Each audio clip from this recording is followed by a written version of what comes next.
Alright, today's been a painful day because I've re-pinched a nerve in my back because I need a sticker on my forehead that says lifting capacity like 20 pounds at a time. The next thing I'm working on here is I need to remove this bolt here to pull this right into the sun, sorry about that, to pull this funky little thing off. And I found another one that looks really nice. It's another piece of stainless steel, but really nice looking and a lot bigger. So we're gonna put that in today. Okay, so we're gonna go take that little bolt I showed you, and this is the new, see how nice and clean and cool that one is? Hopefully it is about the right size. And I just ended up finding this in a used parts bin at a used boat supply, Blue Pelican Marine, something like that. Their prices aren't that great. I really thought they'd be pretty good, but you know, it's about 40% off of retail for a new part. That's not that great because, I mean, for this it's fine because that's a piece of metal and getting a little bit cheaper is fine. But in some cases you find something on sale, it's actually cheaper buying it new than it is buying it at that place as I priced through it. But let's get started. This will be a little bit difficult. I've got a hammer out and a wrench, and because it's sort of seized on there. So let's see what happens.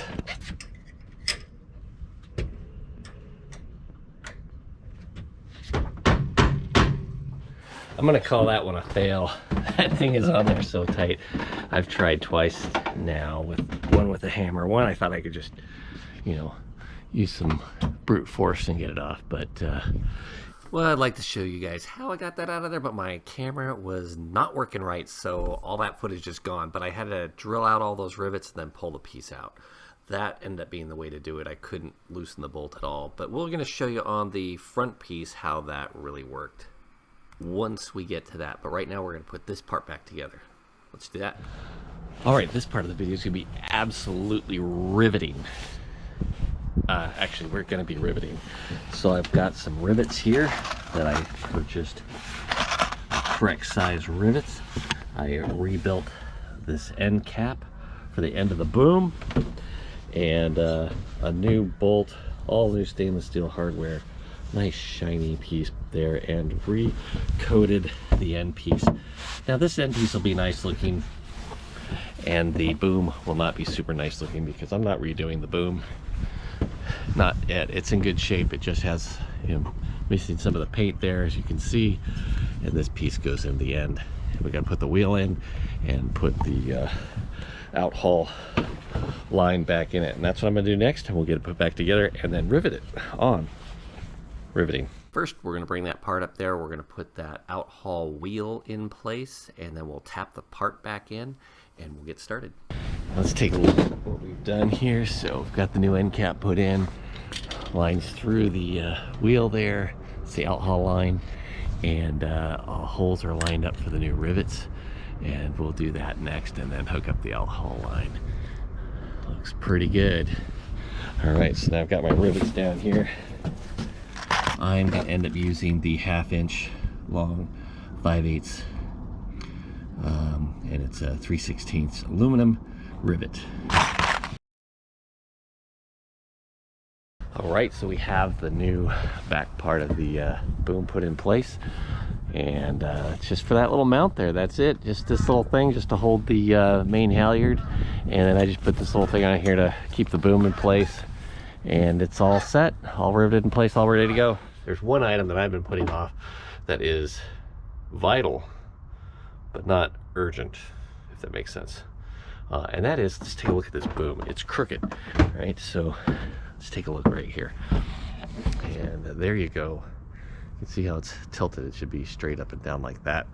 It should actually be able to move and swivel a little bit. And let's go take a look at where that gooseneck is and where this fitting attaches. And here we go. It doesn't look all that great, but actually not so bad. So where it is, there's some galvanization happening in here in this piece that goes through, and that is causing this to be frozen solid in this position, which actually adds a lot of stress to this whole component. You can see this bolt here, which is the part of the gooseneck. That bolt is starting to wear through, and we're going to need to replace that as well. Just a few things we need to do. So we've already done the other side, so we know how to take these things apart. and you've got to pull the pull each one of these out, or drill them out, before you can replace the through bolt that goes through. And on that side, I'll have to do the same thing. So we're going to get started. One thing that I've been looking at doing is making sure that I can rest the boom down on the canopy here without causing too much undue stress, because I'm going to have to remove it from this side. And I can have some lines holding the boom up, but I'll have to take it off and then take this front piece out by drilling out the 4 rivets in the front, and then pulling the piece out. And I believe that's all attached. These are attached as well, you can see here. So I'll have to undo the lines here, which is the runner for the sail, and that is the outhaul for the sail there. And so we'll take care of that right now. Thank God I have a vise and tools at home, because I got to take that baby home and put it in a vise to be able to get that apart. I need a new wheel and a couple of new gooseneck bolts. Back at my house, in my little shop here, and I was able to get some parts locally close by the boat, but I did come back here to finalize the project because I want to clean it up a bit. So here's some bolts. And this is the bolt that was the original one that was in place, and let's see if you can see that. Look how that's kind of wearing out there on the threads, because that is where it was meeting on the gooseneck there. So I did find the exact same bolt, which will give me the same problem again. So I really don't want to use this bolt, but I had to buy it because the next size bolt that I could get is a lot longer. So it's another 1/2 inch longer, or inch longer, I guess.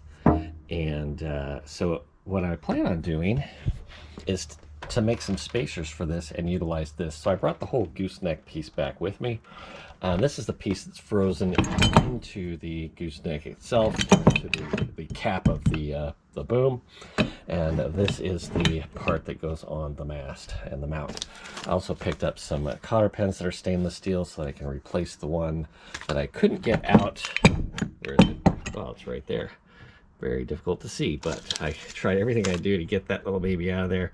I couldn't do it, so I'm gonna, here I have a little bit more control, and I'll be able to get that out, put a new cotter pin in that as well. And then free up this piece. I'm gonna clean all this up, smooth it out a bit. I'm gonna smooth out this inner piece here so that the wheel will spin a little more freely, and then paint it and put this whole piece back together. I got a new wheel. I think that was a expensive piece. How much was that? It was 40 bucks for this little bugger right there. Shouldn't drop it. It's $40. Holy smokes. Anyways, so that was not cheap. Got the parts we need, and so let me get busy and get started.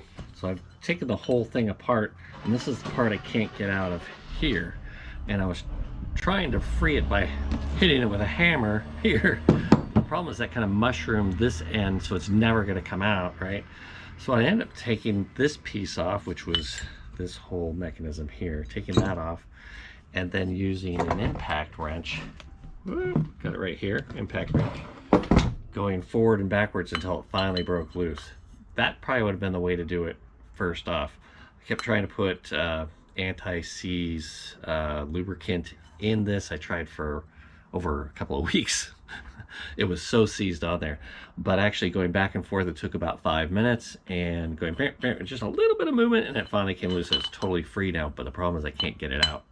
So now what I'm doing, if you can see in here, I'm having to sand down using a Dremel and slowly grinding this until it is perfectly round so I can slide it back out. I want to slide it out so I can smooth out the surfaces on both sides so this doesn't happen again. All right, hopefully I have enough light out to kind of demonstrate what I've done to fix those parts. So this is the gooseneck here. There you go. That's the gooseneck, and the bolt that goes through it is this one. This is the one that has damage, as you can see here. So if I put on the same size bolt, I'm going to have the same thing happen. So to use a longer bolt, this is the next size bolt I could buy, and it's too long. So what I need is a spacer. So that spacer is perfect. It's going to go on this side here, and it will go like that, and the bolt will fit at the bottom absolutely perfect. The only problem is I need to drill that out a little bit. Aluminum spacer should be just fine with with everything else that's happened here. So this is the main gooseneck fitting, and it was very, very pitted. This was one that wouldn't come out.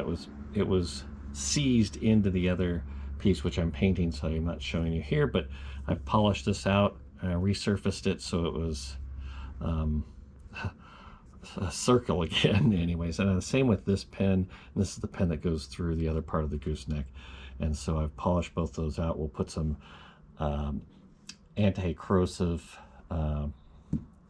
coating on those, and that'll be good. And then we're replacing this one with that, which this one has a big bearing, which is, or a bunch of bearings in it instead of no bearings at all, so it'll just run a little bit smoother. That was expensive though. Probably should have just bought another one of these, but what the heck, because it doesn't move that much in the mast. Anyway, so that's what I've done, and we should be able to put this back together tomorrow once I get back over to the boat. Just so that you guys know, this is the antioxidant compound that I'm putting on all of the shaft pieces, like that one, this one, and that one. And that should help the corrosion from starting in the first place. We'll just lube up each one of those parts, and that should be good. All right, so putting this in place, you need a little bit of balance because you got to hold that piece up, put the alcohol line around the wheel, and then pin the wheel in place, and then you need the dead end to go on the top portion, put it in place, and then tap it in place. Put the rivets in. Make sure you do both sides, of course, and then you're going to want to put that big bolt through the gooseneck, so lifting it up and sliding that baby in place, and we should be done. All right, I think that is it. Tighten that bolt. All right, we've got job done here, and let's take a look. Here is the final product. See how the boom will now swivel within that. Swivels this way, that way, up, down, and that is going to be perfect. All right, now with job done, we got to take a look at it. We had a crooked boom before, and now it is straight. Hey, that is definitely job done. Things look a little better here. Nice thing on the outside. I know this is all taken care of on this side. I know it's all taken care of on that side. Much more secure about that feeling about how this will last in the ocean. Definitely an upgrade. Perfect. And job done.